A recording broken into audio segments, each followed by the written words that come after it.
guys, Derek here at the EZLYNK. Today we're going over the steps and hardware that you'll need to do a ECM replacement on your Cummins. Now this is for a 22 and 24 Cummins. We're going to show you where the ports are, how the process works, and show you the steps to get that process done.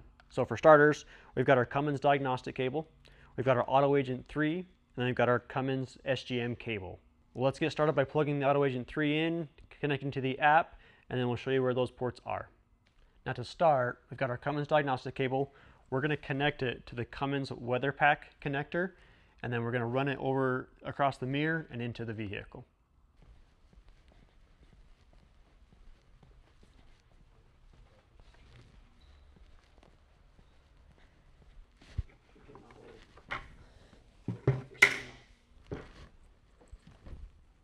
All right, so now that we've got the Cummins diagnostic cable ran over here, we're going to take our SGM cable adapter, and we're going to look at the 4-pin Molex adapter, and we're going to connect them.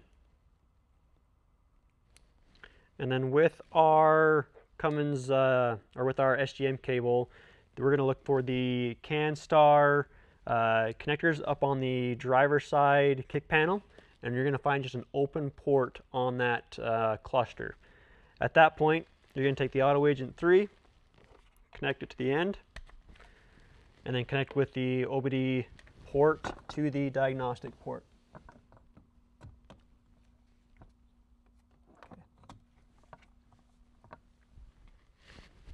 Okay, so now that everything is connected to the vehicle, we're going to jump in, show you what the steps look like. We're going to connect the Auto Agent 3 with the app and walk it through the next couple of steps to do your ECM replacement.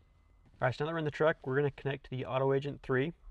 We're going to go into our settings under Wi-Fi. We're going to look for the Wi-Fi that has the last couple of digits of your serial number on your Auto Agent 3. So we're going to go ahead and connect, and we are connected. Now we're going to go back into the Auto Agent app, and this is where you'll see it will connect to your vehicle. Obviously, we're connected to our 24 Ram, and then we're going to go under Functions. So this is a full list of all the functions applicable to this vehicle. We're going to go through in a little bit more detail about some of these, and then we're going to go under Replace and Relearn. So again, this is when you're doing a ECM replacement on those Cummins. The app does a really good job with walking you through the process and the steps. Once you hit Replace and Relearn, you're going to go ahead and hit Run,